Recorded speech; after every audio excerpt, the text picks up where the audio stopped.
మా బాబుని ఇసుక తాటతోనే గుద్దిచ్చారండి. వైఎస్ఆర్ పాలెంట గుద్దిచ్చి ఏమి తెలియనట్టు పోలీసు వాళ్ళు అందరూ కలిసి ఏం తెలియనట్టు కామప్ చేసేసారండి. మాకు ఏం చేయడో తెలియక నానా బాధ పడిపోయామండి. మాకు ఏ దారి కనిపించకపోతే బాబు విజయబాబు కొడుకే కబురు తెలిసి ఆ బాబు వచ్చారండి. వచ్చి అమ్మ నీకు పెద్ద కొడుకులా నేను ఉన్నానమ్మా అని చెప్పి మాకు నేను చేస్తానని చెప్పి మాకు చేశారండి. వెంటనే బాబు లోకేష్ బాబు కూడా తీసుకెళ్ళారండి.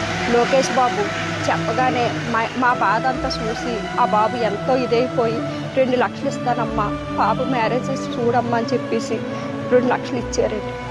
మాకు బాబు చెక్ ఇవ్వగానే ఆ దేవుడే మాకు దారి చూపించినట్టు అనిపించింది బాబు.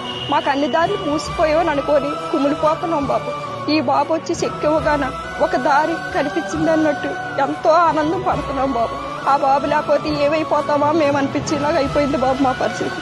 మాకు చాలా దారి చూపించారు బాబు. మాకు ముందు ఇంకా చేస్తామంటున్నారు. ఆ బాబు చల్లగా ఉండాలండి బాబు.